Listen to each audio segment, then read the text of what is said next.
The oral exam or MCQs exam or written exam, the basic theory is the same because the knowledge which they are going to test you is the same. Yes, way will be different. In MCQs, actually, they are just trying to check it out what's your concept, and they are usually asking for minor details, and in which they are asking you your pinpoint concept. In oral part, actually, there is more of a discussion, and you just have to prove what your management will be, because how will you be evaluating a patient and what will be your response. Usually in Viva, they are not concentrating on very minor or very minute details. And you have a margin to defend your answer, explain your point, which is not there in MCQs or while you are having a written exam. Okay, so this is a basic concept. Another basic difference between a oral exam and MCQs or written exam is that your body language does matter a lot. If you are shaky in whatever you are talking, you don't have the eye contact with the examiner, you are not sitting in an appropriate way, you are not dressed in an appropriate way, you are not looking confident, you are not looking like a consultant. Okay, so this creates it doesn't mean that this will make you fail or pass, but this will add on to whatever wherever you are going. If you are going nicely, it will push you, and if you are not going nicely, it can even add further insult to the injury. Okay, so this is the basic thing. You need to be confident, you need to be methodical, because majority of the points in patient care when you are dealing in any anesthesia management are the same, because basic safety remains the same. Okay, so this is just a background. In this time I'm just waiting for some more people to join as well. In Ramadan, this is actually not a very a nice time to concentrate on a lecture, on a tiring lecture. But unfortunately, because I don't get a time in the weekdays in this Ramadan, so I'm not able to continue the normal routine of my discussions, which I do at 10 p.m. But because that time I'm busy. Okay, so this is a basic point. Okay, so whenever you are now you are the people who have just recently passed at the written exam and they have to appear in the oral part. First of all, just have a confidence on yourself, and don't bow down with the people who are telling you, because you are impressed by the people who have already passed the exam. Their experience not necessarily is going to be yours. It can be in either side of the story. Okay, so Aiza, other than you, who is going for FCPS Viva? If you can tell me, it will be easier for me to give priority. Afira, are you from Services Hospital? Are you the same Dr. Afira? So I know that you passed the exam, written exam this time. Who else?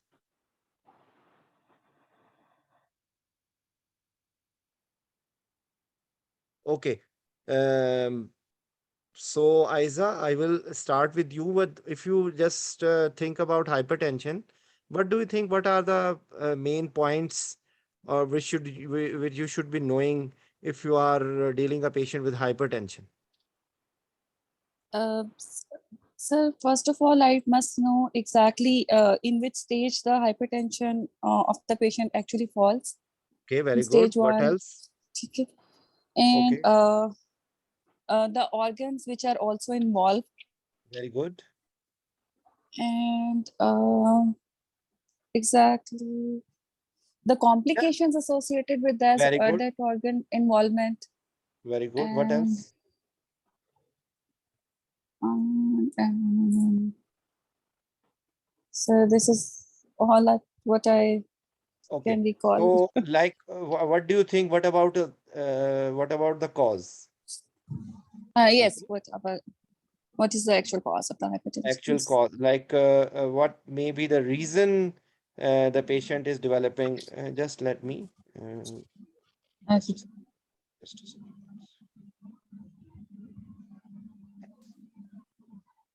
Okay. So you told about that stage of the hypertension. Can you see the screen Yes. now? Yes. Yes, sir. Yes. Okay. So I add on cause. Then you said the complications. Okay. Yes. What else? Yes, sir. Cause complications and yes, these are the 3 points, sir, which I told. The stages, the causes, and the Just think complications. about it. When you have a patient with hypertension, do you think the patient may be taking some medications? So medications Yes, are the important. medications. Okay, Okay. medications and then their side effects. Okay, Okay, sir. think more. Would you like to do some investigations because of the disease pathology or Yes. because of because this is actually right now this is not arranged. So we will just try to find out what are the maximum things, and then we will just uh, to make it, we will make the concept, then it will be easy for you. Before Okay. investigation, if you want to evaluate for the complication, what would you like to see? How will you come to know that there is some complication? On the basis of some Um, history. Okay, history. Okay. Good. history and examination. Examination. Okay, what else? Okay. So then I'll plan my anesthesia according to all. Okay, anesthesia plan will be later on. At the moment, we are just thinking you have a patient with hypertension. Forget about conduct of Okay. anesthesia at the moment. Okay, Okay. Okay. just think some other points which we can highlight even more. Mm,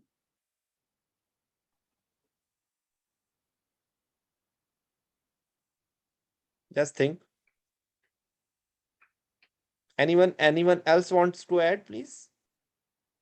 Any other Viva candidate? Don't hesitate. You may be wrong, but this is the best way to learn, because if you are reading from books, you will not find these things. Okay. So what do you think? What will be the points in the history? You have a hypertensive patient. Okay. So what do you think will be the points which you can find in history?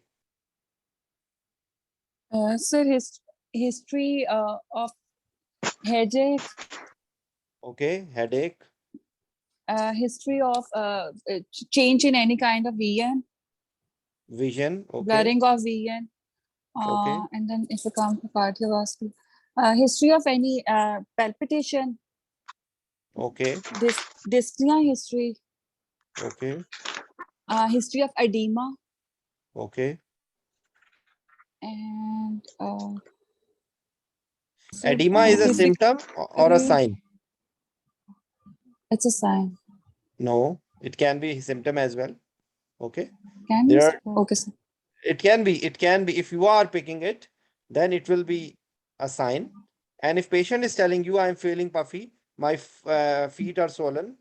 Okay. So it Okay. can be on Okay. either side. If you just concentrate on dyspnea and edema, what do you think how it will be developing in a patient with hypertension? Uh,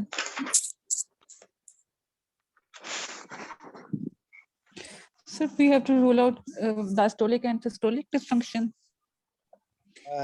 Yes, you are near, but now basic point will be, Right heart failure or left heart failure, yes, like which is what the most. happens. Yeah, mm, because whatever is happening, because you know what I'm telling you, the way that you will not forget. Okay, if you open the okay, book sir. and you will find everything, there is Yes, nothing sir. I'm telling out of the word, but I'm just giving you the way in which you will not forget that whenever there is Okay, sir. hypertension, the first thing will you will should be thinking, which we have not chalked out here, is what is the normal control of the blood pressure.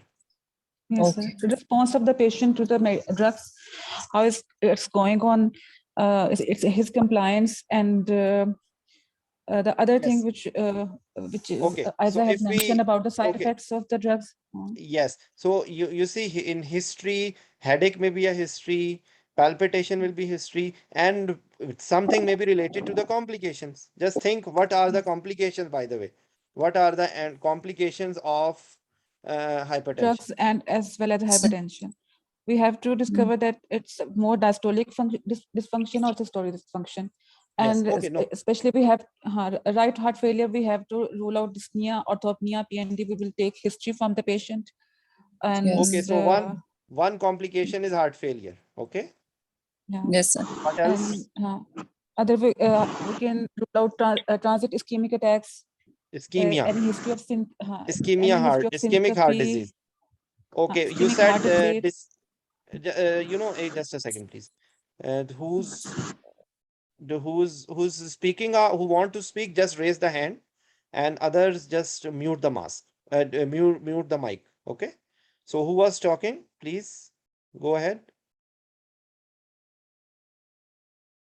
Who was speaking? Please unmute yourself. Who's Aiza? You were say answering. Yes, Dr. Sorry. Mona. Whosoever was Yes, talking. sir, we will Or ask you history, said and we will take no, no. history Just of a second. arrhythmias.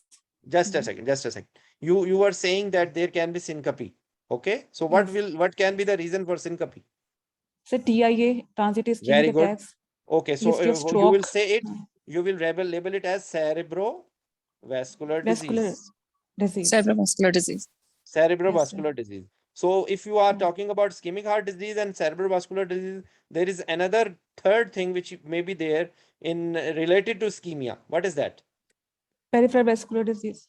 Very good. Okay. So peripheral Mm. vascular disease will be apparent in the form of what will be the Uh, what is the like atherosclerosis, sir.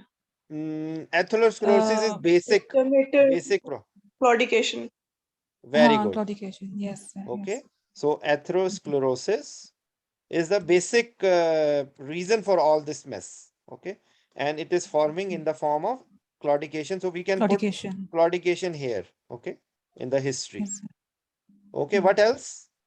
So heart failure, So, now you were thinking about heart failure. So if I ask you that how heart fail in a patient with hypertension, what will you tell? so there, in hypertension, in pathophysiology, we read that there's a increase in SVR, okay, and it will Okay. lead to increase afterload, and it may lead to hypertrophy and dilatation of the left ventricle, which will be conducted backwards to the right side and then to the lungs. So it will lead to the, in this Oh, way, okay. it will lead to Okay. a right heart failure. Just you are missing few small things. You started with that SVR is increase. Okay. So this is one thing. Yes, sir. Then what happens? What is the result for SVR if you just start from there? If there is how more So there will SVR, be increase afterload, afterload is increase, it's the same thing. Increase afterload. What and else? heart has to pump against a great resistance. So what So will be there will result? be Very good. hypertrophy and Very good. dilatation of the Hypertrophy. left side. When Hypertrophy. hypertrophy. Okay. So what is when there is hypertrophy? There's a What is the result for that hypertrophy? so there's a decreased contractility of the heart. No, contractility will be later on. Okay. Initially, Uh, there will be decreased diastolic reception, like reception. decreased filling of heart. Okay. Filling of heart. Okay. So filling of heart, you can say you for example, if you are a guest, you are going to some place. Day one they will receive you very nicely. Maybe day two they are receiving you very nicely. But if you are going daily, then their reception will be decreased. So this is the same thing. When heart is contracting too much, contractility. So this one hypertrophy is occurring. Okay, and can Okay. then someone tell what sort of hypertrophy this is? There is two hypertrophy. One is eccentric and one is concentric. So in hypertensive patient, usually what sort of hypertrophy occurs? So I think it's eccentric. Concentric. Acentric. Eccentric. Concentric. Okay. Okay. Sorry. I'm very Okay. bad. I always read and I always forget what is difference between concentric and eccentric. I apologize for that. One there is parallel and one in there is a series. Like in one there is increase in the size of the muscles. We will Ji. apologies for this thing. We will just clarify between eccentric and concentric. I apologize. I always forget this thing. But that's I know that in hypertensive patient initially there is concentric hypertrophy. Okay. Then there is decreased filling of heart, and actually we have discussed in our preceding discussions Please do follow. I will send the link of the previous discussions which we were doing for this cardiovascular system, and I explain in detail how this diastolic dysfunction occurs. Usually, there is passive filling. I will try to just tell you in quick words. There is passive filling when the mitral valve open. There is passive filling of the heart, and this is because heart is receiving very nicely. As soon as with passage of time, when there is hypertrophy and heart is becoming angry, so it is not receiving very nicely, so the effect of atrial kick is gradually increasing. Okay, that's why in hypertensive patient, chronic hypertensive patient, now heart is hypertrophic, and then hypertrophic heart is showing in the form of diastolic dysfunction. So all this is going on in the disease heart because of hypertension. Okay, and the result is that the participation of the atrial kick is increased. The participation of atrial kick or atrial contraction is gradually increasing, and in the echo it is found as E over A ratio. E is the passive filling and A is the push by the atria. So gradually this E over A ratio is disturbed or changed as the hypertensive patient progress, and it is not well controlled. Okay, so in those patients the effect will be more and heart is going towards failure. Okay, so this is the concept. You can I will just send you the link and you can listen to that one. You will have a better concept because we have to cover a number of things. Maybe we will be short of time then. So this is what happens here, hypertensive patient. What will be the next thing? And similarly, somebody was saying arrhythmias. So arrhythmias, what will be the reason for arrhythmias in hypertensive patient? Yes.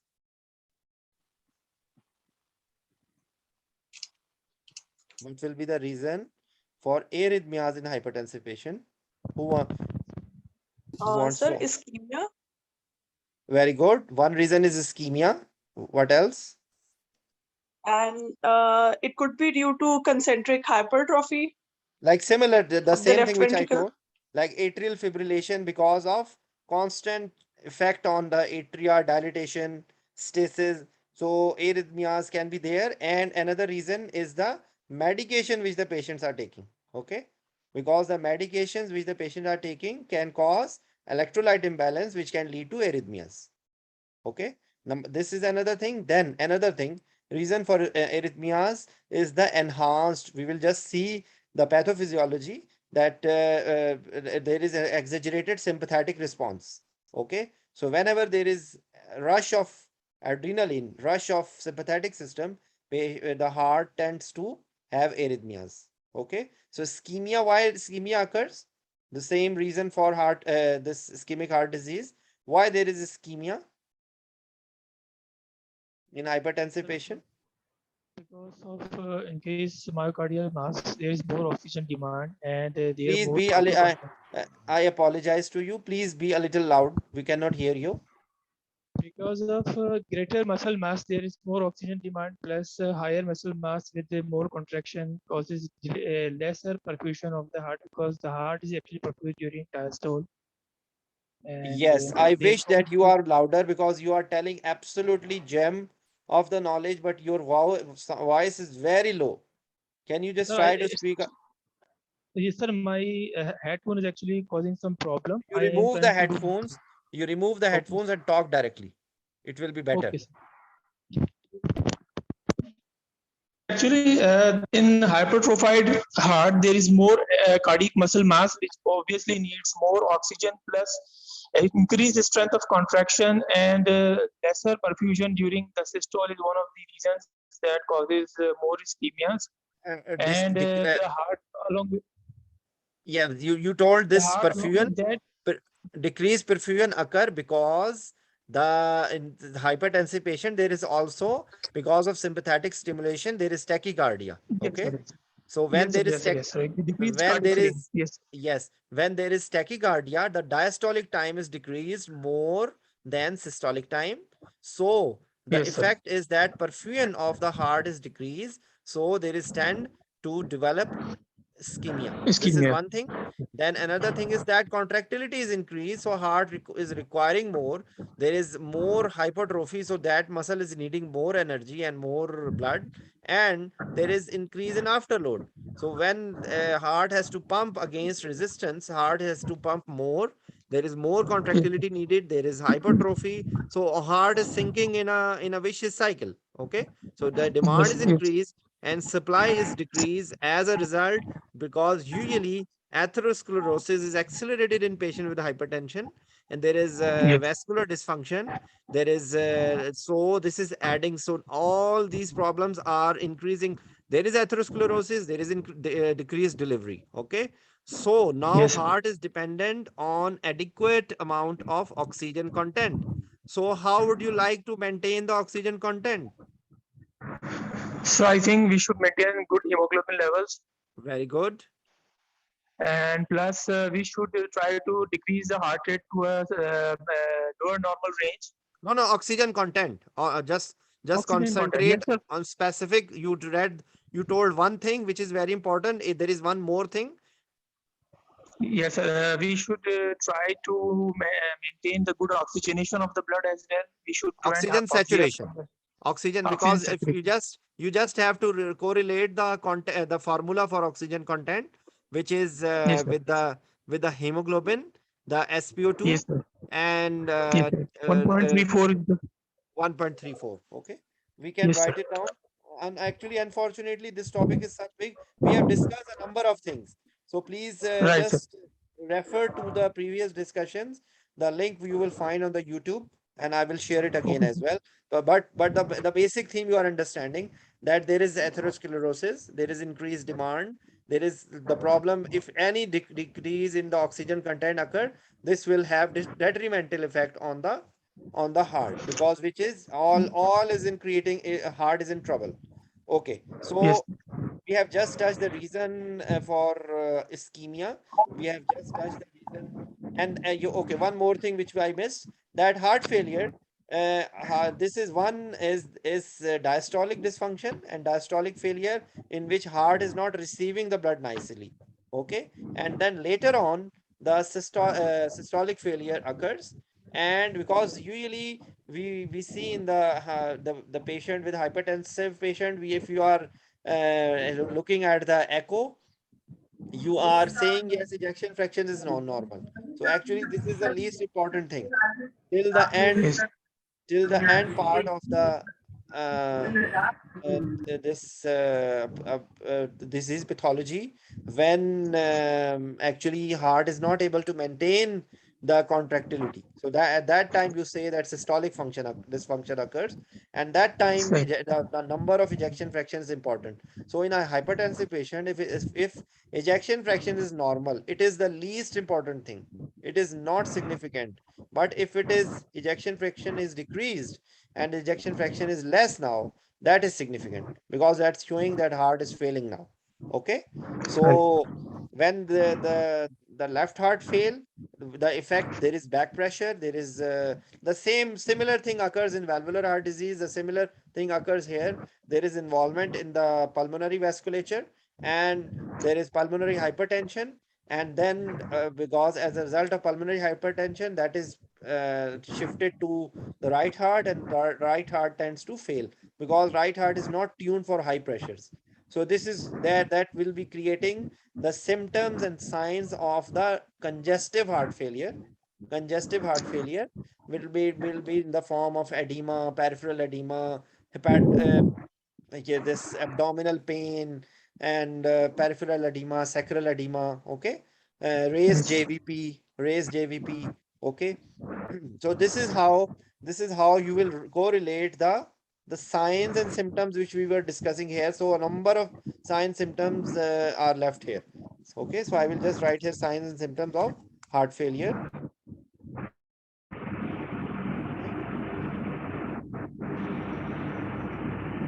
Okay. So if you just concentrate on, so we have discussed. So one thing is left is cerebral vascular disease. So it is and peripheral vascular disease. It's actually result the same because of atherosclerosis. Okay. So cerebral vascular disease may be presented in the form of TIA, What is difference between TIA and stroke? Sir, TIA resolves with the passage of time, but the stroke remain permanent. Okay, it's not recovering within 24 hours, something like that. There is a definition you can see, but usually it is Yes. temporary and other is relatively permanent. Okay, or Yes. long term. So this is one thing. And then what investigation would you be doing for ruling out cerebrovascular disease? Sir, carotid Doppler is normally recommended for that. Okay, carotid Doppler. What else? And Very good. One will be the, of course, the history examination. Okay, and the other carotid Doppler to see the vascular. Can you just decrease the sound behind you, because there is a lot of sound coming behind you. Okay, so the other thing will be CT MRI. Okay, you can do the CT and MRI to see any like signs of ischemia. Okay, so this is, and for peripheral vascular disease similarly, there is a Doppler of the peripheral vasculature. Okay, it's being done to see the any blockade. Okay, for then what else investigation for echo? I have told you that in echo you are seeing the systolic dysfunction, the diastolic dysfunction, and if there is ischemia, it will be shown as segmental wall motion abnormality, leading to hypokinesia, leading to like a segmental hypokinesia, then it may reach to global hypokinesia, and it then reach to akinesia. Okay, segmental wall motion abnormality, hypokinesia, akinesia, and the heart fails. Okay, the sequence of the cause of death also is the same. We have discussed in detail myocardial infarction and ischemic heart disease. We have discussed detail. Please just follow our previous discussion. You will find all the queries. Okay, so this is the thing. So now, if someone is asking you what are the complications, so these mainly are the macro, which we will all label it as macrovascular complication. Okay, macrovascular.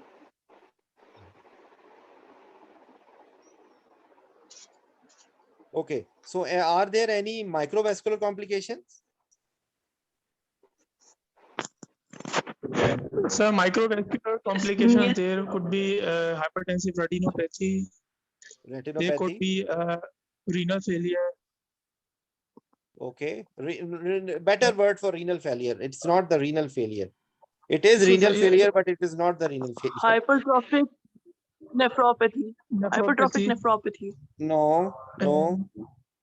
It is called as nephropathy, not hypertrophic. It's not labeled hypertrophic. I never heard of hypertrophic. I don't know.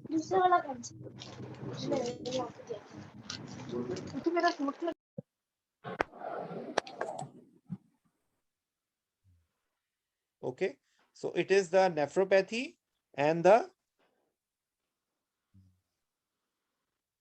retinopathy. Okay, there are details of retinopathy and nephropathy. We will try to see at the end, because they in our exam, our examiners are very interested to ask what happens. But usually in retinopathy there is hemorrhage and new vascularization because of hypertension, and that is leading to the problem with the vision, bleeding and new vascularization.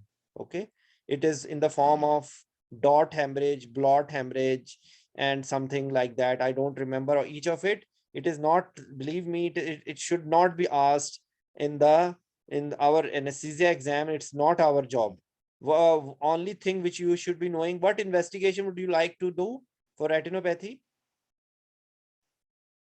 Fundoscopy. Fundoscopy.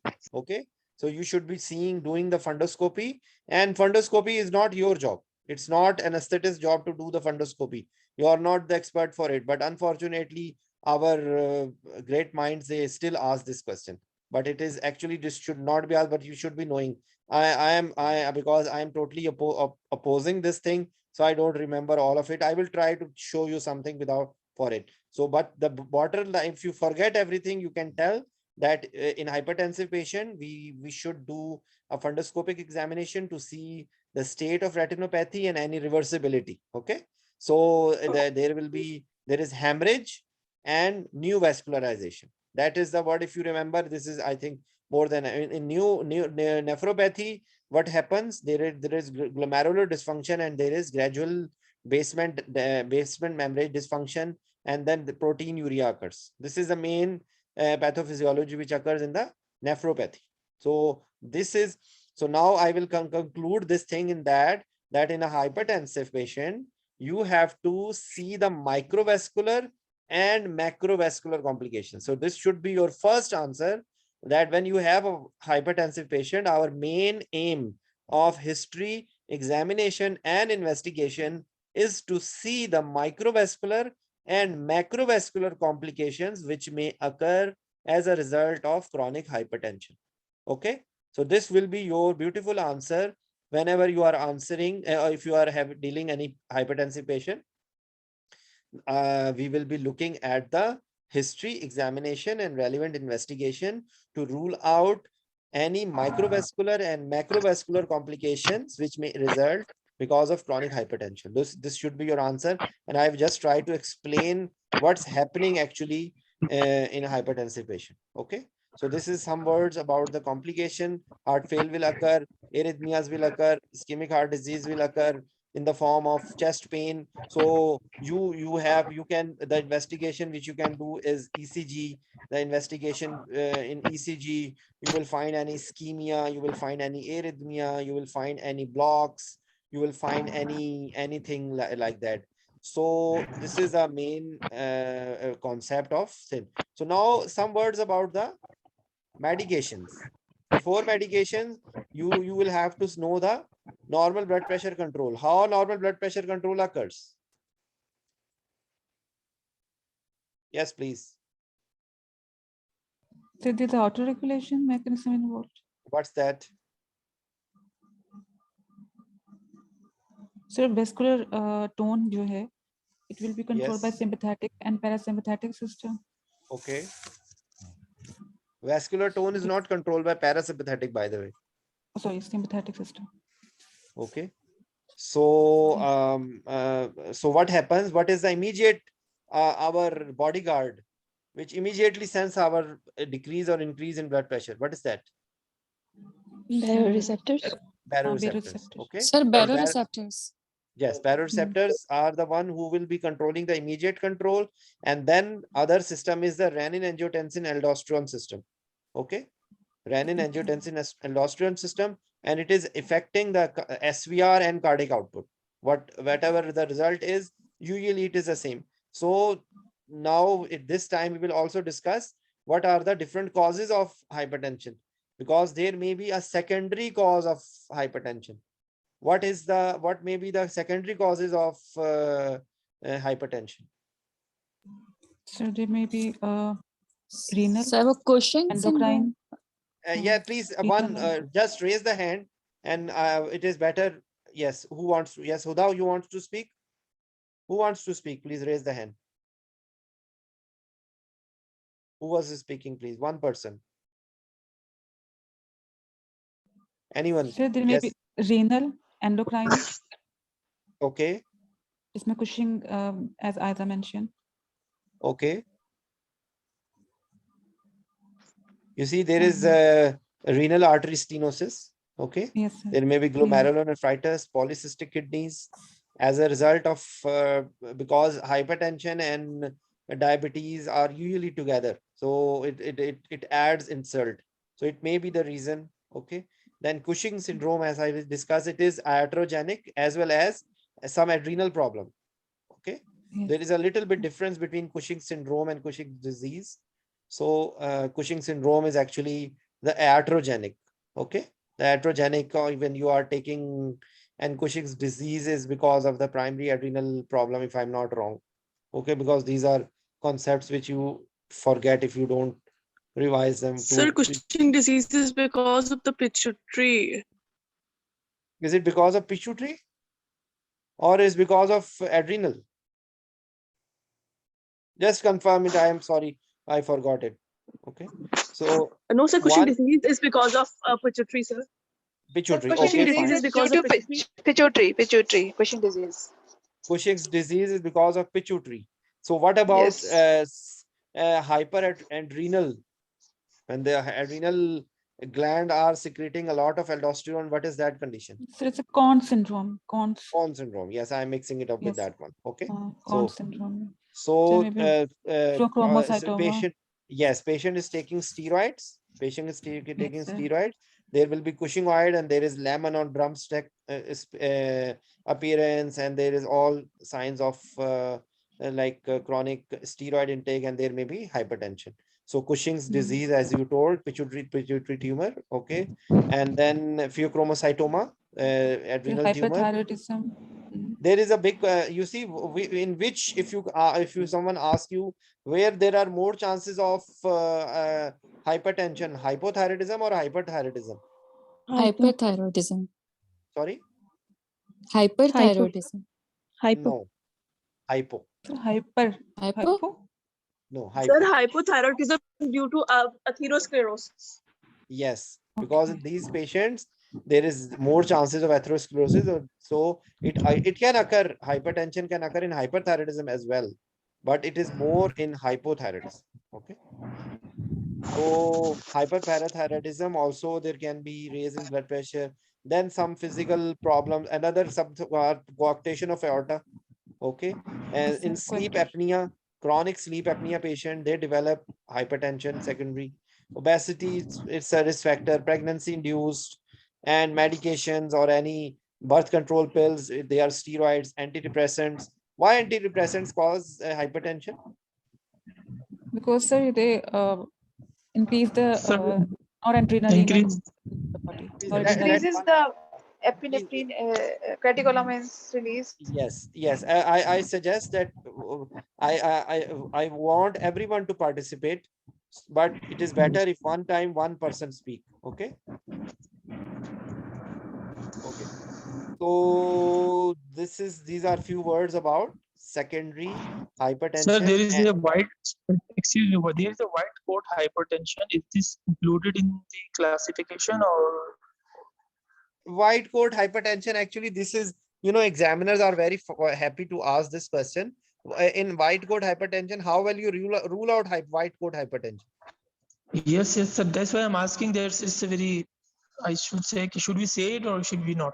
Yes, we can say that, you see, these are not the first thing. Okay. Yes, Usually, yes. if you are not telling the main things and you are starting with white coat hypertension, and because you have mentioned this, I will tell you, I failed in Irish fellowship exam because of this Oh, fancy answer, because I started my discussion with white coat hypertension, and Alhamdulillah, I failed. Okay, because I was not okay. able to defend my answer and I failed. So be very critical in what you are telling.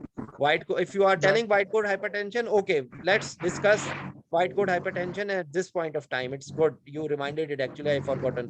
So how will you rule out white coat hypertension? Sir, for example, I was actually thinking it's very frequent that once the patient is on the operation theater table, normally they have initial fever readings which would be high. And we Okay. normally try to reduce the anxiety by giving some sedatives, and we find that the blood pressure gets normal.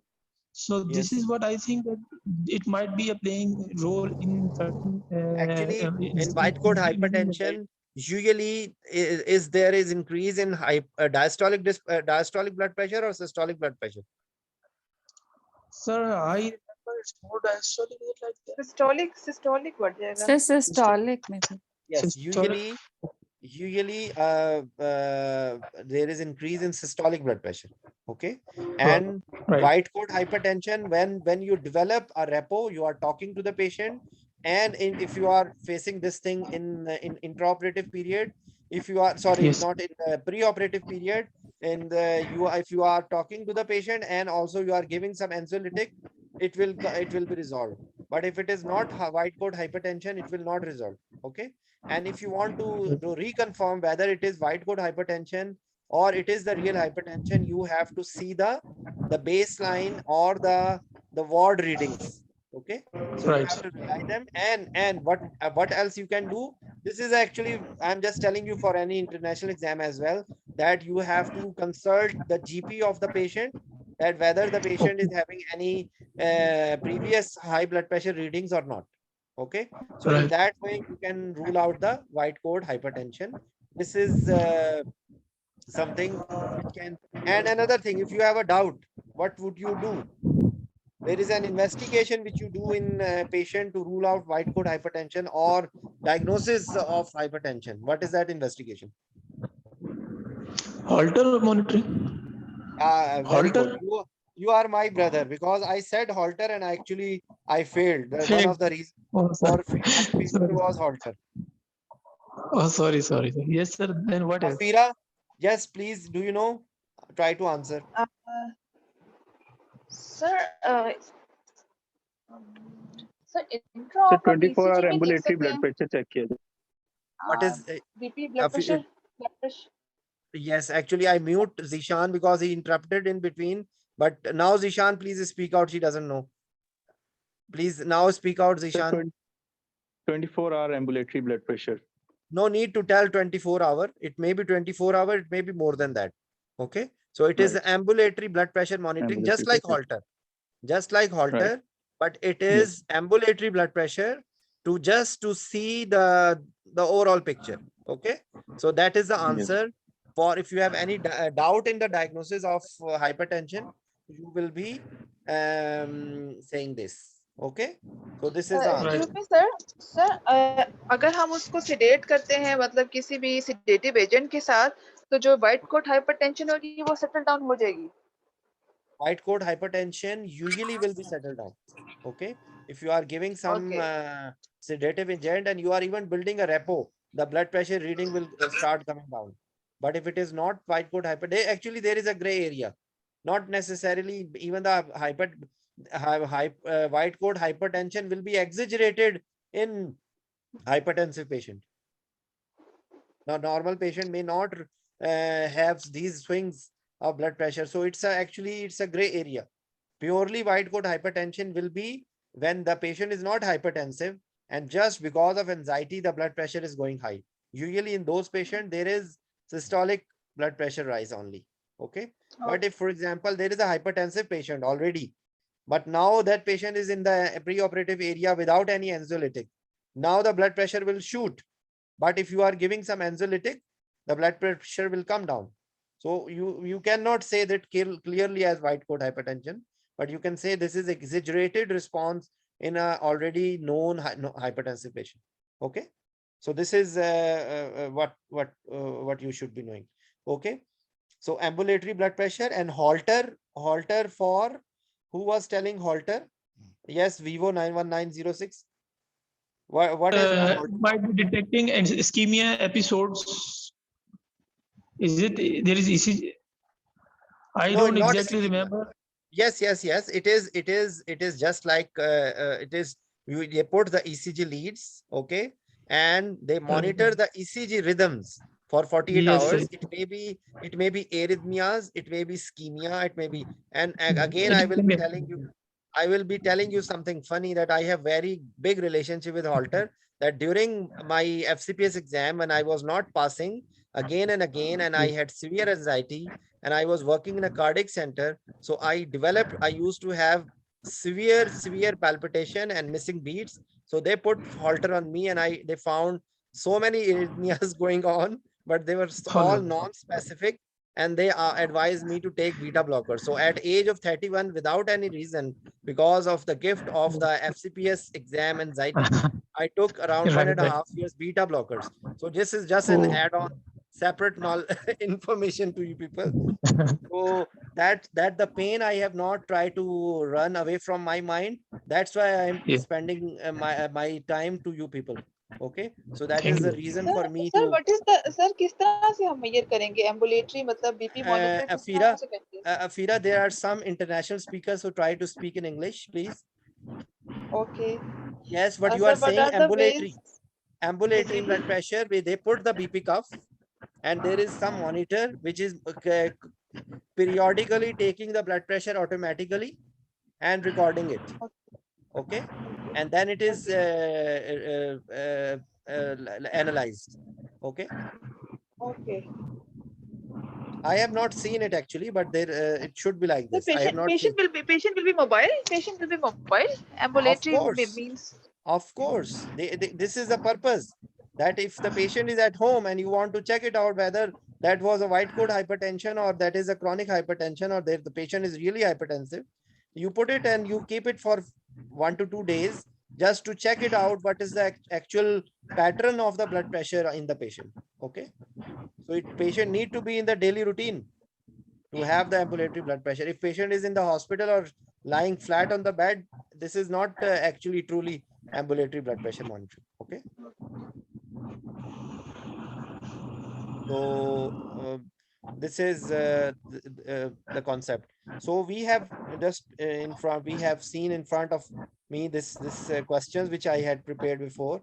So hypertensive, classification of hypertension, we will just see. People are a lot interested in seeing the GNC. I don't know what is the latest GNC. Does the GNC 9 came or not? Sir, no idea, sir. Okay, so you really remember one thing, even if the guidelines may change with period of time. Blood pressure, normal blood pressure is less than 120/80. Okay, and if it is between 120 to 140 and 80 to 90, it is pre-hypertension. Okay, in different books you will find different. I tell you, the business end is stage 2, or in some patients they have written another stage 3, that is more than 180/110. Okay, Right. so usually in if the patient is even in less than it's less than 180/110, you will not cancel the case. So that is the message. That is the thing, that at what blood pressure would you like to cancel the case? You will see periodic readings, and if it is in stage 3, then you will not proceed with the case. Okay, this is JNC. I will just try to see because I had opened this one as well. Just a second. I will see. This is Sir, it's AAGBI. 180/110. I Yes, think yes, that's where we have to cancel the BP. yes. The 180/110. That's what I was also. You see, stage 3. So don't be confused. Don't be confused, please, because in you see those you see the different stages here. So don't be confused about it. Don't run for something out of the world. Usually, blood pressure less than 120/80 is normal. Between 120 to 140, usually it is pre-normal. Okay, and more than 140 is uh, stage 1. More than 160 is stage 2, and more than 180/110 is the stage 3. That's what they have written actually. Okay, so this is this class the classification. Then what else? What factors determine normal blood pressure and how it is influenced by physiological and pathological factors? We have discussed some of them: baroreceptor control, renin-angiotensin system control, and then the stress, the body, the lifestyle, the hyperlipidemia, the stress factors, type A personality, and confounding diabetes. So these are the external factor which will be leading to essential as like you can say that this will be leading to blood pressure, but what is the definition of essential hypertension? Yes, Afira. sir, essential hypertension is that hypertension where there is no definite known reason of hypertension. Yes, and actually these compensatory mechanism fail.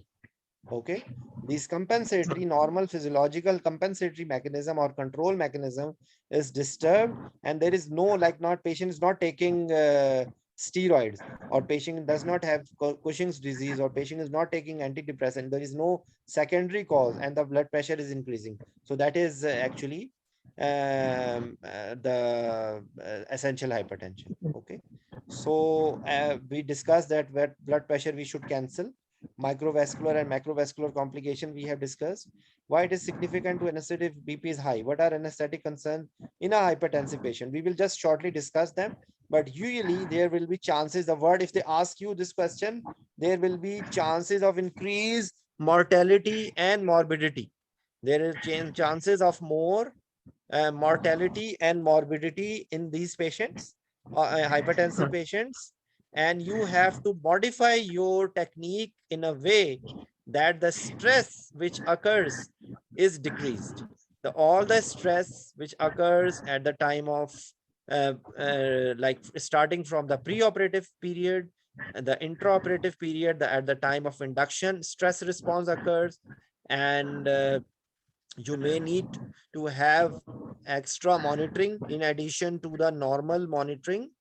You need to do the, what is, by the way, standard one monitoring, Afira? A vigilant anesthetist, availability of a vigilant anesthetist in the Okay, operation theater. Huda. Okay. And what about standard two? What is standard two monitoring? Sir, it includes ECG, monitoring of ECG, oxygen saturation, capnography, and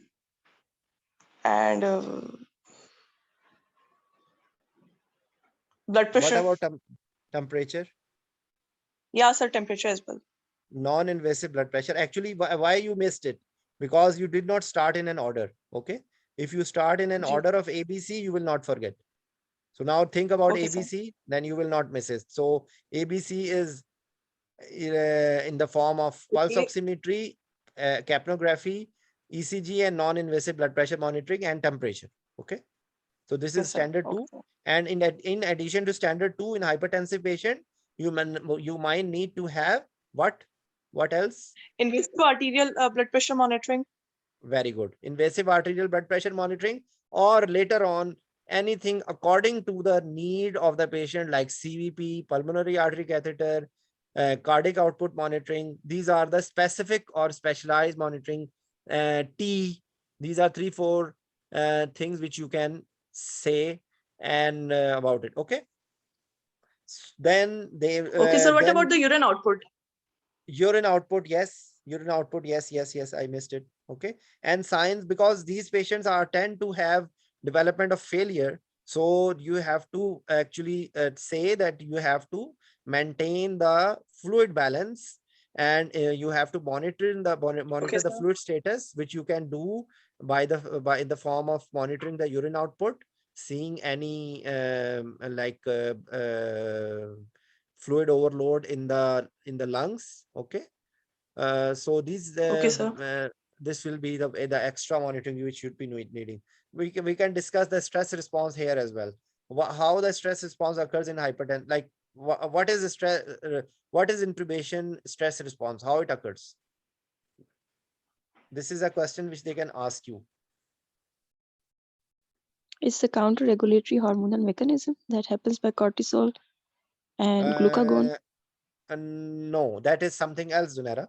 You are right, but that is the hormone, that is the endocrine stress response. Okay, we are talking about in stress response of intubation. So manipulation of the airway causing increased sympathetic activity, which may leads to increased SVR and cardiac output, that may lead to hypertension. Okay, so they can ask you in a little bit detail what is the afferent and what is the efferent.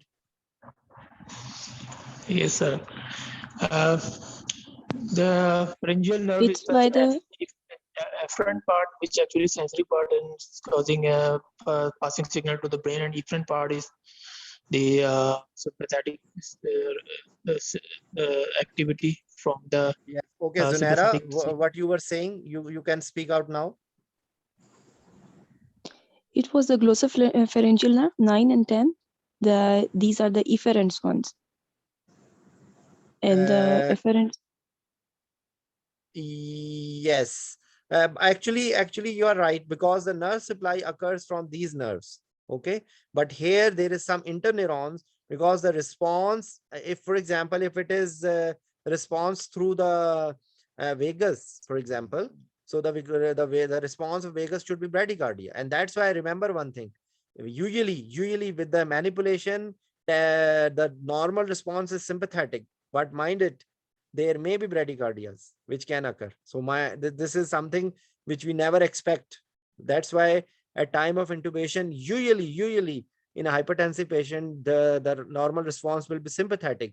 But as Zunera mentioned, that the supply is the efferents are going through, because the area is, why it is occurring, because the sensory supply is occurring from these nerves, the 9 and 10 nerve. Okay, so that is the reason. The part of tongue, the posterior part is supplied by the glossopharyngeal nerve, and then the rest of the part is through the branches of the vagus nerve. Okay, but there are interneurons and the sympathetic discharge occur. So now how to blunt this response? Yes, Afira.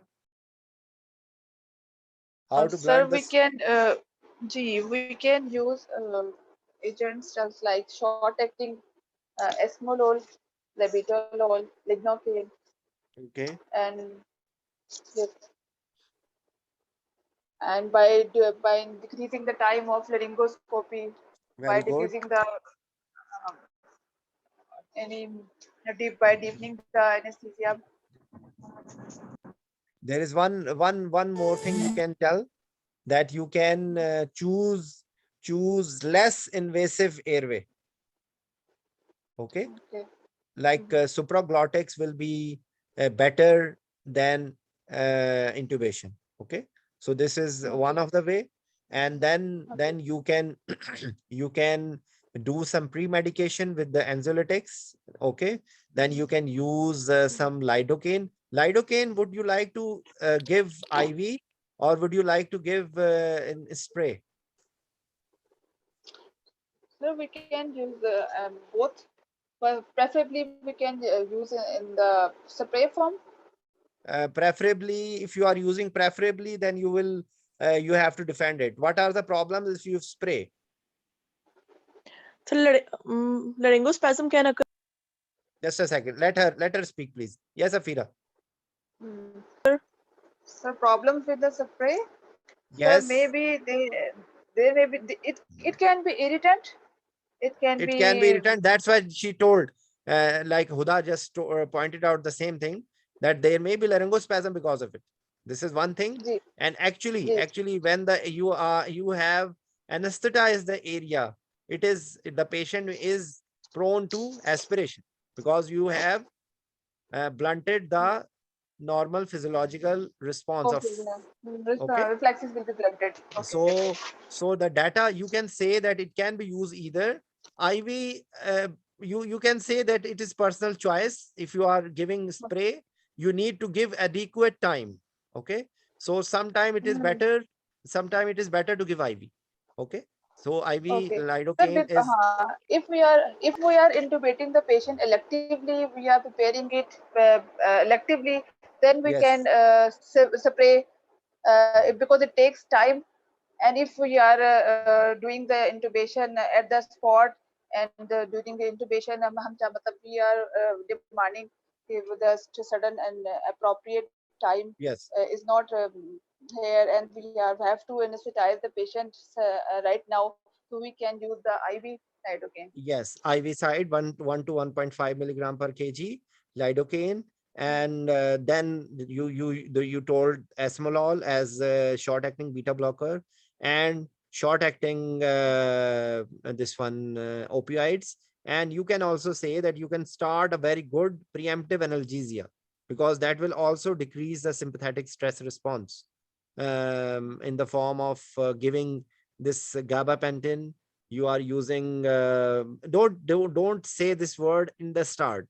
When you have told all other things, then you can tell that if you are using the technique of preemptive analgesia, this will also help in reducing the stress response during the laryngoscopy. But if you start with this answer, the examiner may be stunned.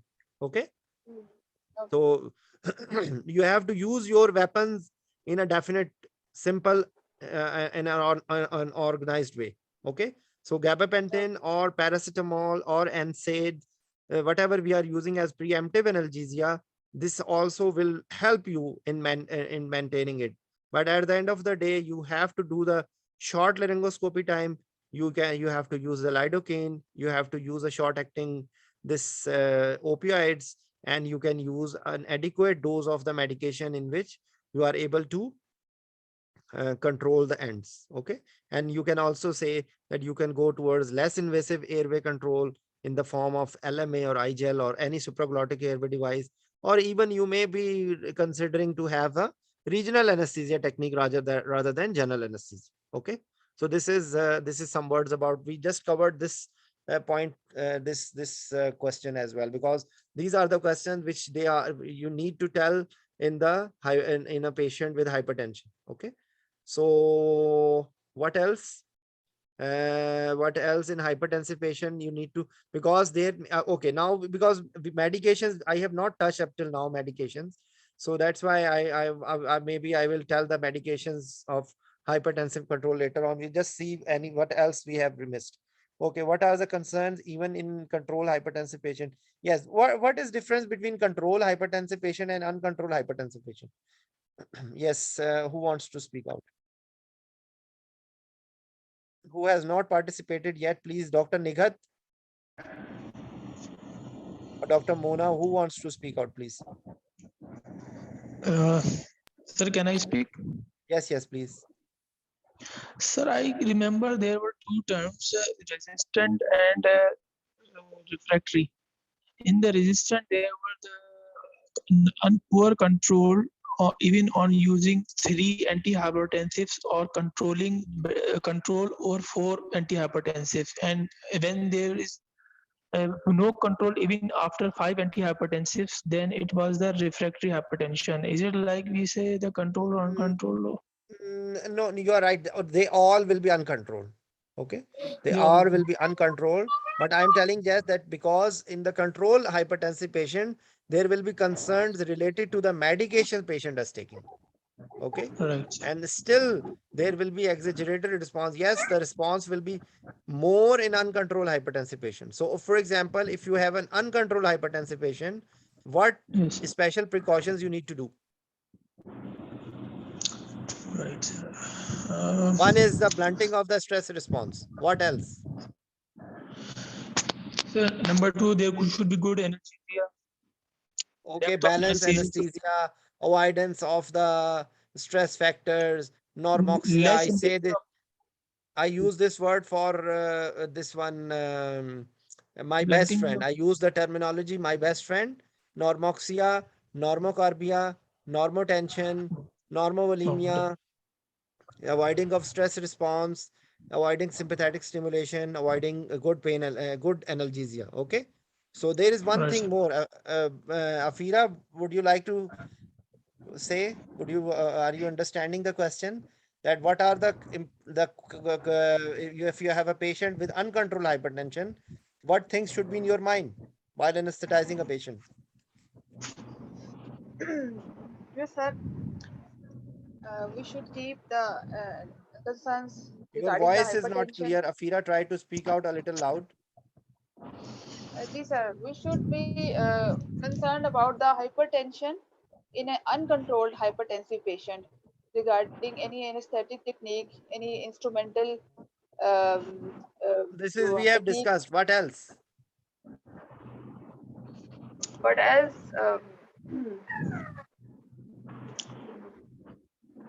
Is there So any judicial no judicial? In Okay, fine. uncontrolled, There is something else. fluid management. No. There is something else. What is the control? What is the yes, Nikhat? What we are saying? Please, I mute yourself.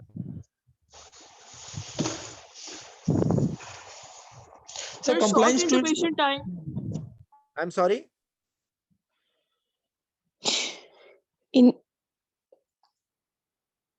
as Yes. hypertension is a multi-organ, Yes. Yes. as hypertension is a multi-organ, it concerns multi-organs. So we will be careful about kidney injury. Okay, this is one point, but this is not the point which I'm trying Sir, to you. sir, we have to maintain the BP within a range. We should not decrease the BP. Like we should maintain it between plus minus 20% above or below the baseline, Very because it good. will affect This all is the organs. because this is because what is the reason that mainly we are concerned about the kidneys are also important, but mainly we are concerned about the brain, because in chronic hypertensive and especially uncontrolled hypertensive patients, the this autoregulation shift curve is shift to the right. Okay. So though if it is 60 to 160 in a normal patient, maybe this blood pressure can cause ischemia. If it is it's 60, you are bringing a patient 60 in this patient, maybe if it is a prolonged surgery, maybe patient have some ischemia. Okay. So because this cerebral autoregulation curve is shift to the right, so you have to maintain slightly higher blood pressure. This is one thing. And another thing is that you should try not to decrease it more than 25% of the baseline. This is the problem which you all of us face when we have a hypertensive patient, and any in any condition they are asking for hypotensive anesthesia. So actually you have to see the ambulatory blood pressure readings, the ward readings, the baseline readings, and then you have to discuss with the surgeon that we cannot decrease the blood pressure more than that. Okay, so that is the significance of the patient. And of course, as Zunara told, that it's a multisystemic disease, so you are expecting injury anywhere. You are expecting intraoperative stroke. You are expecting the patient to develop pulmonary edema. You are expecting the patient to go in acute kidney injury. So all these conditions, arrhythmias, ischemia, electrolyte imbalance, all the things will be exaggerated in a patient with hypertension. Okay. So in all you have to stratify. So this is a concept but I just want to tell you that you have to think about all these things when you are managing a patient with hypertension. You have to see how optimization you have to got, what level you would you like to say that we cannot proceed, and this will be depending on the urgency of the surgery. If the surgery is urgent, you cannot delay it too much. So you now in that scenario, you have to do the risk stratification, you have to do the extra monitoring, you have to have the invasive lines to for the use of vasodilators and vasopressors. And another point which we missed up till now, which I just slipped out of my mind, is exaggerated hypertension. In hypertensive patient, there is a phenomena which is called as roller coaster phenomena. Does anyone know about it? What is roller coaster phenomena in a hypertensive patient? It's Anyone wants? the Yes, please. Untreated hypertensive patients show increased sympathetic response, and Okay. it may lead maybe exaggerated hypertension, or and there is the increased response to vasodilators. So there's In- increased chance of hypotension yes. So how practically it than occurs? the normal than the Practically, normal. practically occurs when you are dealing a patient, you are trying to induce the patient, you give the antihypertensive medication and the response, exaggerated response occurs, and the blood pressure falls down suddenly. Okay. You Yes. gave before you are intubating, you gave something to increase the blood pressure, and also now you are worried, you are doing the laryngoscopy. So laryngoscopy, in addition to the medication which you give, suddenly the blood pressure went goes crazy. And then what happens? Again you increase the depth of anesthesia, and they are preparing draping, painting, draping, and then still there is no stimulus, and you are giving because you are in the trauma of the blood pressure was high. So you are giving extra medications. Okay. And now again the blood pressure is falling down. Then what is occurring? You are decreasing the depth of anesthesia, and now they are doing the incision, and then suddenly again stress response occur. So this is called as roller coaster phenomena, going up, going down, going up, going down. So this is called as roller coaster phenomena, and an anesthetist is supposed to avoid the swings of blood pressure to maintain, anticipate that this is the step which is going to happen, and you have to be a little one step ahead, and you have to anticipate what can occur. So if you want to see how good anesthetist you are in the operation theater, you just try to maintain a technique in which you avoid these brisk responses which can occur in these patients. They are volume depleted hypertensive patients usually, if especially if they are uncontrolled, they are having severe vasoconstriction. So if you are using vasodilator, they are responding too much. So this is the concept of roller coaster phenomena. Similar roller coaster phenomena occurs in diabetic patients. So and similar roller coaster phenomena can occur in any other patient in which or there is autonomic neuropathy, GB syndrome, tetanus, similar things can occur. So just you should be knowing what is also in patient with the autonomic dystrophy. Okay, chronic spinal cord injury, similar thing can occur. So this is the just I just explained to you these things. Okay, what else? What else? So similar at the time of extubation, you need to be careful.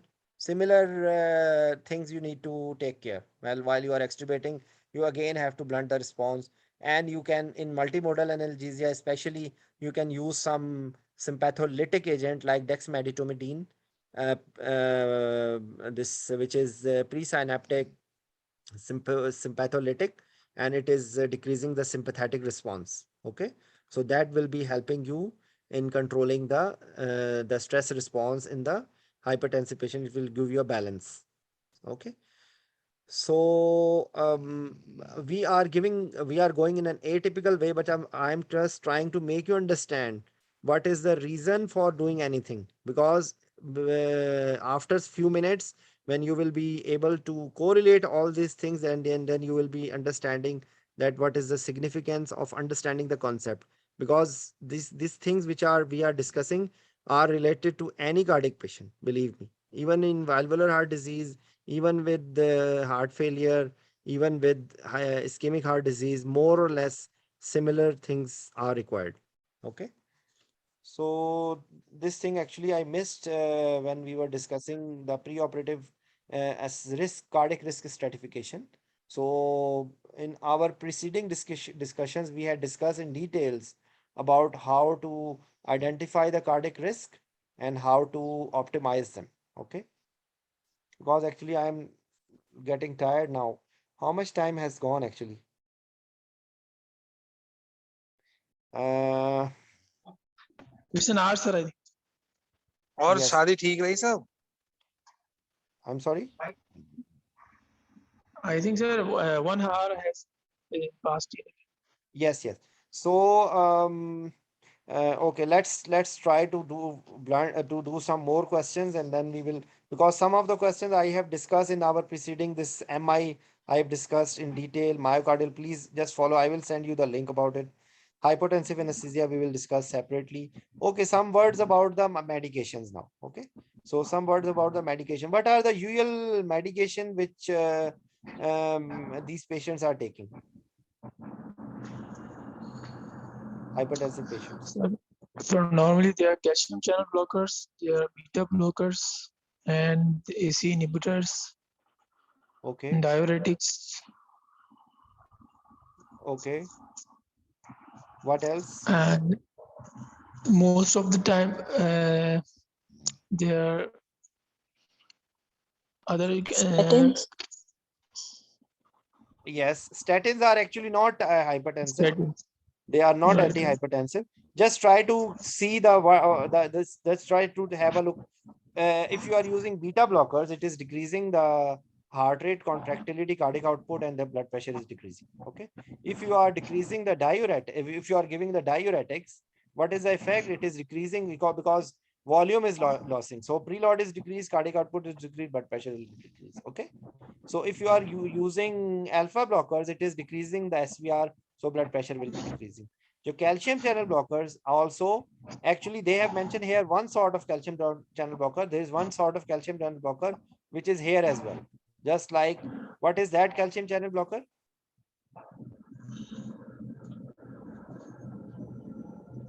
Can anyone tell me please? What is that calcium channel blocker? Which type of, sir, what are actually talking about? Which type of calcium channel blocker? Which is acting here. this place. On the So on the verapamil. side. Verapamil. Okay. Verapamil is cardioselective because the Yes. calcium channel which are in heart, it is acting on those. There are two Yes. different channels. I forgot, I always miss the name. There is one L type channels and one something like that. Okay. So the Yes. channels which are in the heart, verapamil is acting on it, and the calcium channel which is in the peripheral vasculature, calcium, this is called as dihydropyridines. Dihydropyridines are acting on this peripheral vasculature. Okay. So Yes. this is the main concept.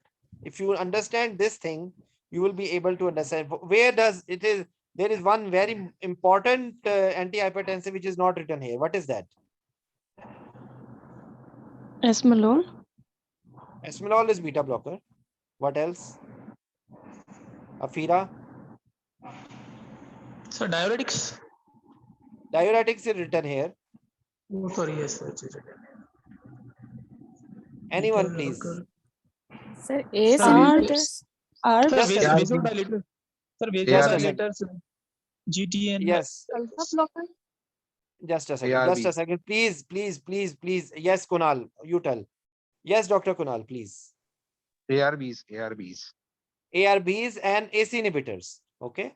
Yes. Because here they have written here and renin-angiotensin system inhibitors, but they have not written the name. Actually, they are both AC inhibitors and angiotensin receptor blockers. So what is the effect? What is the effect of renin angiotensin? And this is one question. And what is difference between renin and AC inhibitors and ARBs?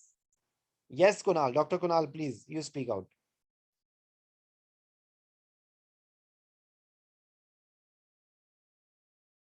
AC inhibitors actually there's an enzyme called angiotensin converting enzyme. So the AC inhibitors blocks that enzymes and how they works. And ARBs, No. Just a second. Be a little more specific. What is the if you just tell from where renin comes? renin comes from the kidney Very good. It acts on and acts on. I'm not able to connect it with angiotensinogen is converted to angiotensin 1. angiotensin 2. Oh yeah, No, one. one is converted to 2. Okay, bye. No, just a second. Renin is acting on angiotensinogen to convert it to angiotensin 1. Okay. Angiotensin Correct. 1 is converted to angiotensin 2 by the enzyme AC inhibitor, which is there in the lungs. Okay. Yes. So yes. this enzyme is acting, this medication AC inhibitors are blocking that enzyme, angiotensin Yes. converting enzyme. So that's Yes. a very important concept, that why there is dry cough with AC inhibitors. Yes. Okay. Sir, due to bradykinin. Why bradykinin occur? Because of bradykinin, but why there is bradykinin? Because Sir, lungs have the receptors AC inhibitor because of that. because the No. conversion is inhibited. Yes. Pathway because is the breakdown of bradykinin is inhibited By the same enzyme, AC inhibitor. by the same enzyme, no? In the AC. So that one, when it is inhibited, so there are chances of dry cough because of bradykinin. Okay. So why there is hyperkalemia? There is hyperkalemia with the renin angiotensin inhibitors, this AC inhibitors. Why this yes, occurs? because they're because on the basolateral membrane where there are the sodium and the potassium pumps, the entry of potassium actually into the basolateral membrane, it stops, and there is it increases, and there is more potassium in the cells rather than leaking out. Sunera, you are going in a little bit more detail. There is a very simple answer for it. Just try to think. They are blocking the renin angiotensin aldosterone system. So if it Sir, aldosterone is if aldosterone leads to aldosterone, the hypernatremia and hypokalemia. If there's no aldosterone, Because Yes, potassium is not getting out into the secretion. It's being reserved. yes, but what is the reason? You are telling the right thing, but the reason is Because of only the related to aldosterone. because Okay, because it aldosterone yeah is blocked. Because yeah aldosterone function is blocked. So aldosterone is, because there is now less effect of aldosterone, so there is hyperkalemia. So this is another side effect which I don't, which is related to renal failure in patients with bilateral renal artery stenosis. Can anyone explain to it? Because I don't have much, I cannot recall the concept why renal failure occurs in bilateral renal artery stenosis. I think it is related to renal blood flow, but I cannot recall. We will just you can check it out. it's because of the constriction of the efferent arterioles and the efferent ones and Yes, the but why it glomerular. occurs? But why it occurs? Because yeah because they when the medicines actually the drug is affecting more on the efferent arterioles and constricting it, while on the efferent ones they are dilating it. So there is a constriction on the efferent arterioles, but there is a vasodilation on the afferent ones. That's why it's the phenomena is more pronounced, because the pressure is increased efferently, and it's more the gradient it's less efferently, and that's why. yes, that's why, yes, you are absolutely right. So that's why it is more pronounced in patient with renal artery stenosis. Okay, so these are, we are just doing some side effects as well at the same point, and these side effects Angioedema are also occur. Angioedema is also angioedema. occur. Why? Angioedema, Why? maybe because of vasodilatation. we should try to learn the causes as much as possible. Okay, I think Correct. because of angioedema, you are absolutely right. But if you learn like that, you will not forget. That's my message. Okay. So ARBs, the side effects are less because they are acting directly on the receptors, but the mechanism is the same. The end result is the same. There is decrease in SVR and there is decrease in preload. Okay. So okay. So so beta blocker, what is the mechanism of beta blocker? Beta blocker also, what are side effects of beta blocker? Beta blocker could not be given the asthmatic patients because causes the bronchoconstriction. All So that, will it be related to all beta blockers? no, the selective ones, which are the Non-selective ones. Okay. non-selective This ones. Yeah. problem will be more with the non-selective ones, but if you have selective beta 1 blocker, then it will, the effect will be less. Okay. So bisoprolol is relatively cardioselective. Okay. What else? What other side effects of beta blockers?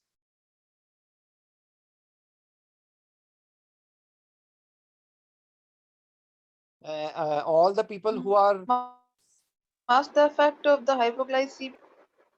yes, mask the effect of hypoglycemia, bradycardia, heart blocks. Try to be very Yes. simple. If you have the beta blockers you are taking, there may be with the beta agonist, what occurs in O2 potassium? So hypokalemia. Hypokalemia. So with the beta blockers, there will be opposite effect. There may be hyperkalemia. Okay. There may be bradycardia. There may be even heart blocks can occur if you are combining verapamil with beta blockers. Then this can occur. Okay. And if the patient is already in heart failure, then beta blockers use is cautious. You have to use the beta blockers cautiously. Yes, it decreases the heart rate and decrease the contractility, so heart is able to find some breath, but it can increase the failure as well. So use of beta blocker in heart failure is a very tricky one. Beta blockers actually are used in heart failure, but they are used with caution. Okay. So calcium channel blockers, the same mechanism. They are causing the vasodilatation, the vascular smooth muscle relaxation, and this will result in decrease in blood pressure. Okay. So diuretics we have told. You told verapamil acts peripherally. No, verapamil is cardioselective. Dihydropyridines, amlodipine, nicardipine, nifedipine, these are peripheral. Okay. Okay. There are two sort of, then one is dihydropyridines and other Dihydro. and there is one in between is deltaism, which has more effect on both. Okay. So that's how you should be learning. There may be some other antihypertensive agents. Okay, so this is the mechanism which I was telling you. Angiotensinogen to angiotensin 1, angiotensin 1 to angiotensin 2, ACE inhibitors, direct this effect. Okay, and this is how it occurs into increase aldosterone, blockade of norepinephrine uptake, and bradykinin. This is how this occurs in the liver, this occurs in the lung, this occurs in the peripheral. Okay. Because diuretics is a big topic, we will discuss in detail some other time, but usually diuretics in hypertensive, usually they are giving thiazide, and if they are using loop diuretics, they are giving potassium sparing as well, because these diuretics can cause hypokalemia. Okay, because we don't have time to discuss all the antihypertensives in too much detail. I'm just trying to give you an overview so that you are able to have a concept. These you see beta blockers that we already discussed. Okay, alpha blocker, centrally acting clonidine, and actually clonidine and dexmedetomidine. Dexmedetomidine is the newer version, iPhone 12 for clonidine. Okay. So these are the things. What else? You will find the main side effects which we have already discussed. In this topic is just like an endless discussion, believe me. If you go to pheochromocytoma, you have to control the blood pressure by giving alpha blockers to start with. You have to see whether alpha blockade is achieved, and then you go to beta blockade. Can someone tell the reason for it? Why we start alpha blockade first and then beta blockade, not beta blockade before alpha blockade? Yes, because Zinara? because there is the exaggeration of the sympathetic system, and it's hormonal. Because of the counter regulatory hormonal mechanism, it's more of like how to say, Zunera, like, what is chromocytoma? Pheochromocytoma, what occurs actually? It is a renal tumor occurs in the adrenal gland. So the hormones, basically the aldosterone and the corticosteroids, are No, in no, the no, no, higher no, amount. no, no, no, no, no, no, no, no, no, no. It is adrenal medulla tumor. Yeah, It medulla has tumor. nothing to do with the cortex. Okay. Cortex. Yes. And And so Zunera, it what may you be are outside telling, of the kidney. Zunera, again, please, Zunera, what you are telling yes, is actually the normal response in pheochromocytoma. There is episodic release of the catecholamines, and there is in Yes. these patients there is exaggerated sympathetic tone. So Yeah. if you, for example, the sympathetic tone is too much and you give the beta blocker, what will happen? Patient will go in heart failure because there is exaggerated sympathetic tone and there is too much vasoconstriction. So you need to decrease the vascular tone before giving beta blockers. That's why they Yes. give alpha blocker first, and then Then when adequate alpha blockade is occurring, and then you are seeing postural hypotension and you are seeing vaso this one nasal congestion. Okay, then you are saying that adequate alpha blockade has been achieved. Then you go towards beta blockade. Okay, so this is just one concept which just passed by, how and much time it takes usually to act four on to the six alpha weeks. blockers? 4 4 to 6 weeks to 6. usually. Yes. Okay. Okay. So this is the question which they are asking in our Pakistani exam system as well, about the what you should be using, what you should be using. Believe me, it's none of our job to diagnose what is the first step, what is the second step. But unfortunately for you people, you need to know. Usually it is, We should if it is avoid ARB and AC inhibitors 1 to 2 days before surgery. Is that right? we will. Purple. Yes, actually, this is a concept that there is no clear recommendation to stop it. If you are giving it, you have to anticipate hypertension, but But you I have don't seen need to. more of the patients giving the profound hypotensions when Yes, during the that's what. injections. Yes, you are absolutely right. And actually, it also depends on whether patient is taking one medication or a combination. Okay. If, Correct. for example, patient is taking calcium channel blocker with AC inhibitor, and now you are continuing and you are giving spinal, you should expect too much hypotension. Okay. So Yes. this is something to be noticed. Then this is the combination. I'm sorry, I cannot tell you because I don't have good concept about it.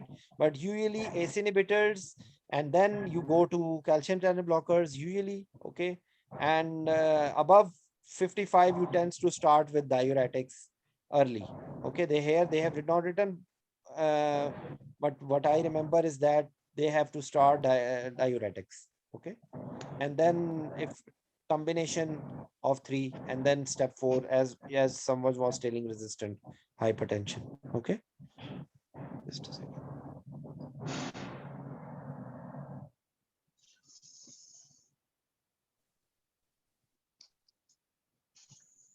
There's another article about it.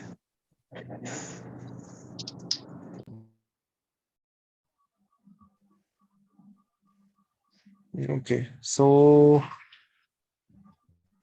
this is also a very good chart. Majority of the things we have already discussed about it. So, now you come to know that these charts give you a very good concept, and then you don't forget. If you are just trying to read the same thing, which maybe you will be mixing it up and you will be forgetting. Okay. So actually now I'm feeling a little down. So I think, what we will try, that we will try to have one more session on hypertension so that we will finish this topic. And if any question is left, I will upload this discussion, and you can follow it. And I will tell you that if you go to the channel, and you will find the playlist. Okay. So in the playlist, you will go to the cardiovascular system. Just a second.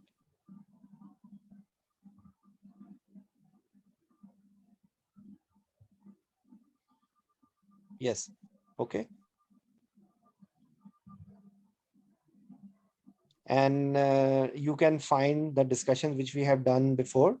A number of I discussed a number of topics. Just valvular heart disease. These two were for ischemic heart disease. We discussed peripartum cardiomyopathy. Okay. And we discussed shock in detail. Okay. So you can see over here interpretation about the echo. Okay. Pacemakers, of the topic of pacemakers. This was very informative. You can get a lot of benefit. And here we discuss in detail how to evaluate the cardiovascular system. Okay. So you all are welcome to see it. And tomorrow, same time, I will just try to finish, seal off this topic. Okay. Any questions before we finish? Any question? No, sir. Okay, so I hope you understand something, and thanks a lot for your presence. Zishan, would you like to add something?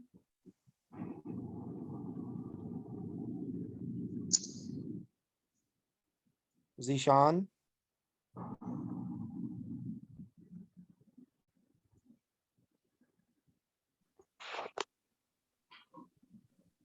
Okay, so inshallah we will meet tomorrow, same 3 p.m. Pakistan time and 3:30 p.m. India time and 1 p.m. Saudi Arabia time. Okay, bye bye. Thank you. Assalamu alaikum. Okay, okay. Thank you, Thank you, sir. sir. Thank you. Thank you